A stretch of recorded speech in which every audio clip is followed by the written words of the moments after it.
అమ్మాయిల సంగతి తెలియదు కానీ అబ్బాయిలకి మాత్రం బైక్ డ్రీమ్ కార్ కంపల్సరీ ఉంటాయి. అండ్ ఒకవేళ ఆ బైక్ కానీ కార్ కానీ దొరికిందంటే ఆ ఇంటర్నల్ రష్ వేరు. చిన్నప్పుడు ఫస్ట్ టైం సైకిల్ ఎక్కేటప్పుడు కూడా సేమ్ ఎగ్జైట్మెంట్.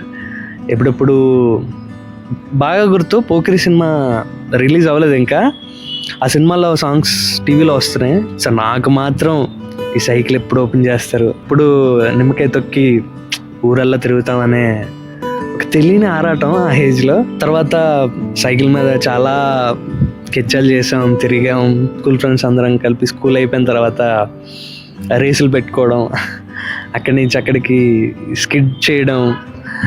అప్పట్లో చైన్ జారిపోతే చైన్ పెట్టడం వచ్చేది కాదు. ఒకరోజు నైట్ తాళాలు వేస్తుంటే బయట సైకిల్ ఉండిపోయింది బై మిస్టేక్. సో మార్నింగ్ లేసి చూస్తే సైకిల్ లేదు, ఎవరో కిడ్నాప్ చేస్తారు నా సైకిల్ని. సో చాలా బాధపడ్డాను. నా ఫ్రెండ్స్ నా బాధ చూడలేక సైకిల్ ఎక్కడుందని ఎతకడానికి ట్రై చేశారు. చాలా మందికి కనబడలేదు, కానీ ఒక్కళ్ళకి ఇద్దరికి డౌట్ వచ్చింది ఒక ఏరియాలో ఉంది అని. సో నేను కూడా నా ఫ్రెండ్స్ అందరినీ వేసుకొని ఇద్దరు ముగ్గురిని ఆడ సైకిల్ తొక్కుతూ వెళ్తుంటే చూసా, ఫాలో అయ్యా. చికెన్ షాప్ వాడు సైకిల్ బ్యాక్ సైడ్ చికెన్ పెట్టి వెళ్తుంటే చూసా. ఇంకెళ్ళి కన్ఫర్మ్ చేసుకొని మా తాతని పట్టుకొని వెళ్ళి తగువాడి ఒక గంట సేపల్లా మా సైకిల్ అంటే ఇది మాది, ఇది మీరు పట్టుకొచ్చేసారు, రసీదులు చూపించండి అవన్నీ మా తాతయ్య గట్టిగా అడిగితే భయపడి ఇచ్చేసారు. సో ఫైనల్లీ అలా లక్కీగా నా సైకిల్ నాకు దొరికింది.